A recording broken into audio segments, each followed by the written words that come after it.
সব দেবতার পুজো শুরুর আগে পূজিত হয় সিদ্ধিদাতা গণেশের। ভাদ্র মাসের শুক্লপক্ষের চতুর্থীতে প্রত্যেক বছর মহাসমারোহে গণেশ চতুর্থী পালিত হয়। শিব দুর্গার পুত্র গণেশ হিন্দু মতে সমৃদ্ধি এবং সিদ্ধি লাভের দেবতা মনে করা হয় গণেশকে। উল্লেখ্য, মহারাষ্ট্রে 10 দিন ধরে চলে গণেশ চতুর্থী উৎসব। গণেশের জন্মোৎসব গণেশ চতুর্থী নামে পরিচিত। শনিবার গণেশ পুজো হুগলি জেলার আরামবাগ ও তারকেশ্বরে ধুমধাম সহ পূজিত হলো। পুজো উপলক্ষে বিভিন্ন পুজো প্যান্ডেলে দেখা যায় সাধারণ মানুষের ভিড়। গত কয়েক বছর ধরে আরামবাগ ও তারকেশ্বর গণেশ পুজোর রমরমা। এবছরও পুজো প্যান্ডেলগুলোতে মানুষের ভিড় ছিল চোখে পড়ার মতো। আরামবাগ পৌরসভার 19 নম্বর ওয়ার্ডের রবীন্দ্রপল্লীর বিনায়ক ক্লাবের উদ্যোগে গণেশ পুজো উপলক্ষে ক্লাবের সদস্য সহ এলাকাবাসী সামিল হয়। শনিবার এই ক্লাবের গণেশ পুজোর উদ্বোধন করেন আরামবাগ পৌরসভার চেয়ারম্যান সমীর হালদার। দেখুন বিস্তারিত। আজকে গণেশ পুজোর সিদ্ধিদাতা গণেশের পুজো আছে। তো বিনায়ক ক্লাব আজকে একটু প্রথম বছর এই পুজোটা শুরু করলো। ওরা আমাকে আমন্ত্রণ জানিয়েছিল, আমি এসেছিলাম। বাবা গণেশের পায়ে ফুল দিলাম, প্রণাম করলাম, সবাই সঙ্গে মিলিত হলাম এবং খুব খুশি হলাম। আরামবাগ পৌরসভায় আর কত পুজো হয় গণেশ পুজো, আপনি সবটাই দেখছেন? এখন আজকে আমার 4টে নিমন্ত্রণ আছে, এরপর কটা হয় আমি ঠিক সঠিক জানি না।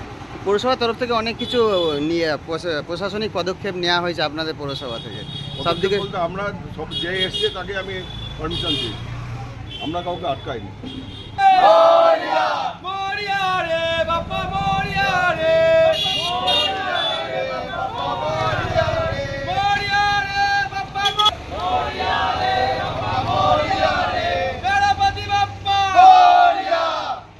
কি বলবো, এই প্রথম বছর পুজো হলো গণেশ পুজো, এসে খুব ভালো লাগছে, খুব আনন্দ লাগছে।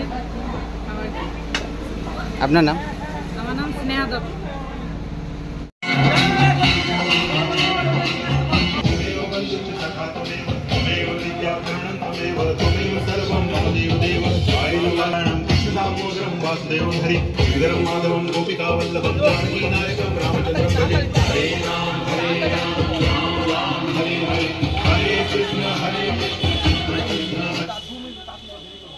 কিছু বলার নেই, এখানে পাড়ার সবাই মিলে করছে এবং বেশি আমাদের পাড়ার যারা সকলেই পার্টিসিপেট করেছে এবং খুব ভালো অনুষ্ঠান হবে এটা আশা রাখি।